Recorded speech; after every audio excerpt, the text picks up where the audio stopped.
दोस्तों, सीरियल तुम से तुम तक में अब कहानी एक ऐसे मोड़ पर पहुंच चुकी है जहां हर राज धीरे धीरे सामने आने लगा है।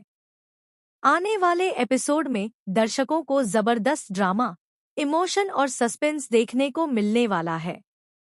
सबसे बड़ा सवाल यही है कि आखिर यशवर्धन की असली पहचान कब तक छिपी रह पाएगी और जब सच सामने आएगा तो आर्य और झंडे क्या करेंगे। कहानी की शुरुआत होती है घर में मचे हंगामे से। कमरे की हालत देखकर हर कोई हैरान रह जाता है। मानसी गुस्से में कहती है कि देखो, इस लड़के ने पूरे कमरे का क्या हाल बना दिया है। तभी माँ बताती है कि वह काफी समय से आर्य को समझाने की कोशिश कर रही थी कि इस लड़के को ऑफिस ले जाया जाए। अगर उसे कोई छोटा मोटा काम दिया जाए तो शायद वह खुद को साबित कर सके। माँ को विश्वास है कि इस लड़के के अंदर कुछ खास बात जरूर है, लेकिन आर्य अब तक उसकी बात को गंभीरता से नहीं ले रहा। दूसरी तरफ अनु और आर्य के बीच भी माहौल काफी तनावपूर्ण हो जाता है। आर्य से हुई एक गलती की वजह से अनु उससे नाराज हो जाती है। आर्य उसे मनाने की पूरी कोशिश करता है और बार बार माफी मांगता है। वह कहता है, आई एम सॉरी, मुझसे गलती हो गई, प्लीज मुझे माफ कर दो। लेकिन इस बार अनु इतनी आसानी से मानने वाली नहीं होती। कुछ देर सोचने के बाद अनु कहती है, ठीक है, मैं तुम्हें माफ कर सकती हूँ, लेकिन मेरी एक शर्त है।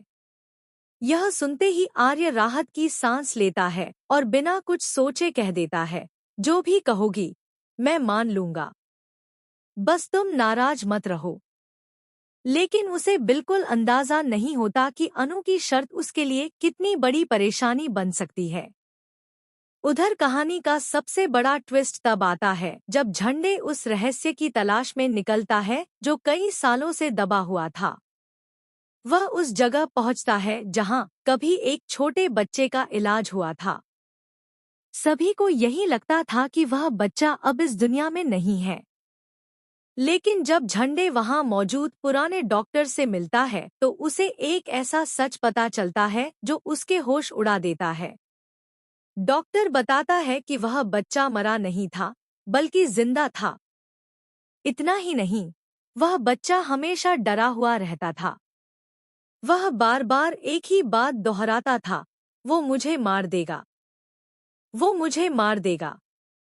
लेकिन सबसे हैरानी की बात यह थी कि उसने कभी यह नहीं बताया कि आखिर उसे मारने वाला कौन था। डॉक्टर और बाकी लोगों